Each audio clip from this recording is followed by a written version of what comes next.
आज हम लोग क्लास 5 ईवीएस का चैप्टर नंबर 10 बोलती इमारतें देखेंगे। पहुंचे गोलकुंडा। आखिरकार आज हम दीदी के साथ चल ही पड़े गोलकुंडा के लिए। दीदी इतिहास पढ़ाती है और हमें उनके साथ इमारतें देखने में बड़ा मजा आता है। शैलजा, अरे बाप रे कितना बड़ा दिखता है यह किला। श्रीधर, और कितनी ऊंचाई पर है। कल्याणी, अरे यह दरवाजा भी तो देखो, कभी देखा है इतनी लंबी चौड़ी गेट।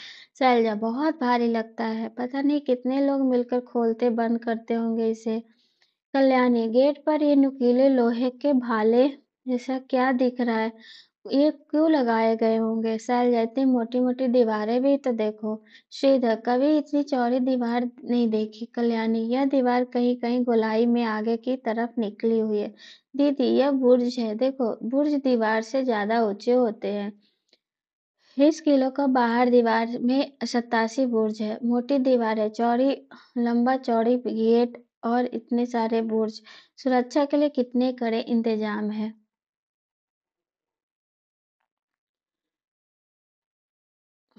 किले में कितना कुछ।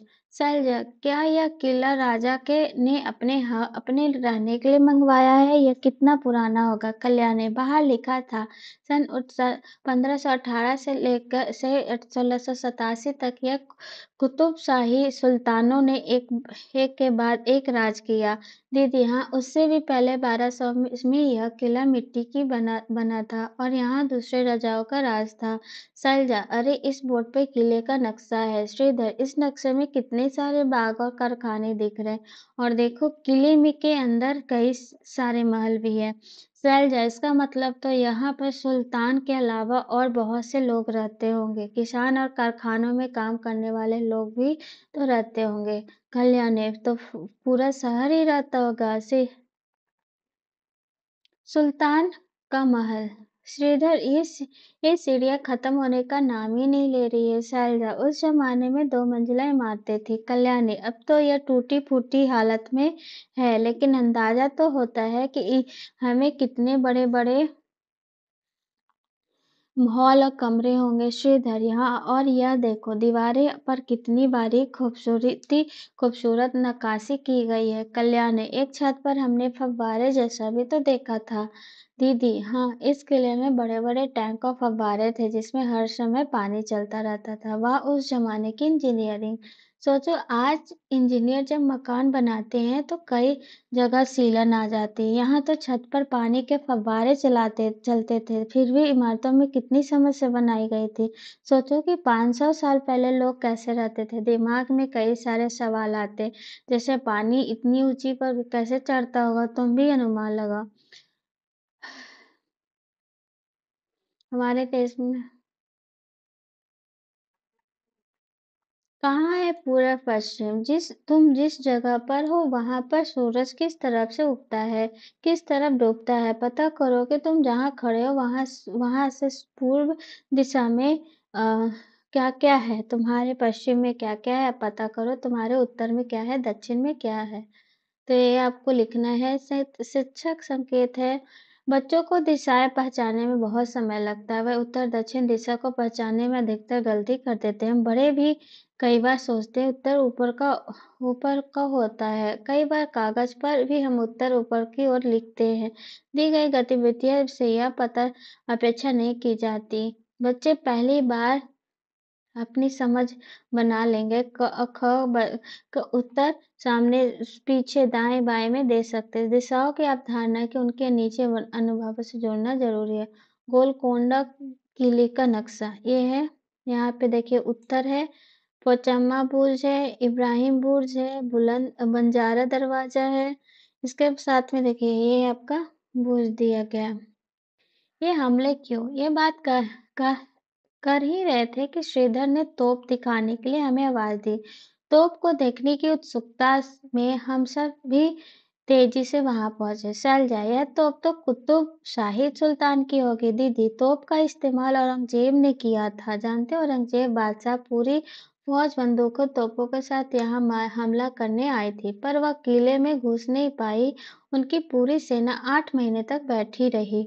शैलजा, दीदी इतनी दूर यहाँ तक फौज तोपों के साथ क्यों आई होगी दीदी? बादशाह हो या राजा, सभी को अपना खेल यही खेल था, अपना राज फैला सके, छोटे छोटे राजाओं सुल्तानों को रिश्ता जोड़ सके और उन्हें अपने इलाकों में शामिल कर सके। इसके लिए कभी तो दोस्ती चापलूसी से काम चलाते थे, कभी परिवार में शादी कराकर या हमला कराकर। कल्याणी, इतनी तोपों और बंदूकों के साथ भी बादशाह की सेना अंदर क्यों नहीं घुस पाई? शैलजा, इतनी सारी मोटी दीवारें नहीं देखी, नक्शे में तो दीवार की लगी एक लंबी गहरी खाई भी दिखी, तो सेना के अंदर कैसे आती? श्रीधर, अगर सेना किसी दूसरी तरफ से आने की कोशिश करती तो यहाँ बुर्ज पर बैठे सिपाहियों को दूर दूर तक सब कुछ नाज साफ नजर आता। मुश्किल तो हुआ होगा हमला करना। कल्याण, सोचो, फौज घोड़ों हाथियों पर सवार, हाथों में बंदूक लिए आगे बढ़ रही थी। यहाँ सुल्तान के फौजें बंदूक के साथ तैनात हैं। सलजा, ओहो, पता नहीं इस लड़ाई में दोनों तरफ के कितने सिपाही और लोग मारे गए होंगे। हमले होते ही क्यों हैं? श्रीधर, अगर तोप तो बहुत पुरानी बात है। आजकल तो बहुत सारे लोग के पास न्यूक्लियर बम है। इसमें तो एक ही बार में कितनी तबाही हो सकती है, पता करो। कांच कांसे की कांसे की चीजें हजारों साल पहले से आदिवासी बनाते आए हैं। आज भी सोचकर हैरानी होती है कि गहरी खानों में से तांबा और टीन कैसे निकालते पिघलाते होंगे, फिर कैसे उन्हें सुंदर सुंदर चीजें बनाते होंगे। उसके बाद है जब टेलीफोन नहीं था। दीदी हमसे राजा के महल में एक जगह खड़ा रहने के लिए कहकर खुद फतेह दरवाजे पर चली गई। कुछ देर बाद दीदी ने आवाज लगाई, होशियार, मैं सुल्तान अबुल हसन हूँ। मुझे गाना बजाना और कुचिपुड़ी नृत्य बहुत पसंद है। हमें हंसी आई लेकिन हम हैरान भी थे, दीदी की आवाज इतनी दूर से तक पहुंची कैसे? बाद में बताया कि फतेह दरवाजा पर खड़े होकर कुछ भी बोलो तो राजा के महल में यह सुनाई देता है। पानी का इंतजाम, यह चित्र उस जमाने की पुरानी पेंटिंग को देखकर बनाया गया है। सोचो, बैलों की इस्तेमाल क्यों हो रहा है? अंदाजा लगाओ कि बैलों को घूमने से इस डंडे को ठीक नीचे ड्रम किस दिशा में घूमता होगा। इसके साथ लगा दांतेदार पहिया किस किस दिशा में घूमेगा? हाथ के इशारे से बताओ। देखो, दांतेदार पहिए से लगा डंडा जमीन के नीचे जाकर किस पहिए से जुड़ा है? बैलों को घूमने से डिब्बों की माला पानी कैसे ऊपर चलता है? अब क्या कुछ पता चला कि किस तरह पानी कुएं को निकलकर टैंकों से भर जाता होगा? आज भी हमें किले की दीवार में मिट्टी के पाइप दिखते हैं, इन्हीं के जरिए महल में जगह जगह पानी पहुंचाया जाता है। उसके बाद है किया बेहाल क्यों? आवाजें निकालते और उनकी गूंज सुनते हुए सभी को मेहराब के नीचे गुजर रहे थे। श्रीधर, पत्थरों के नीचे सुरंग जैसी जगह, बहुत ठंडी हवा आ रही है। साल्या, लिखा हुआ है यहाँ फौजी रहते थे। श्रीधर, अरे देखो, यह बोर्ड भी है, फिर भी इस दीवार का क्या हाल हुआ है? सलजा, ओहो, मैं तो सोचकर ही सिहर जाती हूँ कि इस दीवार ने सैकड़ों हजार सालों को क्या क्या नजारे देखे होंगे, कितने ही सुल्तान, उनकी बेगम, हाथी घोड़े, ना जाने क्या क्या, पर हम लोगों ने कुछ ही सालों में इसका क्या हाल कर दिया। कल्याणी, पता नहीं लोग इन दीवारों पर अपना नाम लिख लिख कर गंदा क्यों कर देते हैं। आंखें बंद करके पहुंचे उस जमाने, मान लो तुम उस समय में हो, गोलकुंडा में पूरा का पूरा शहर बसा था। अब मान इन सवालों के बारे में सोचो और अपनी क्लास में बताओ, चाहे तो ग्रुप में नाटक भी कर सकते हो।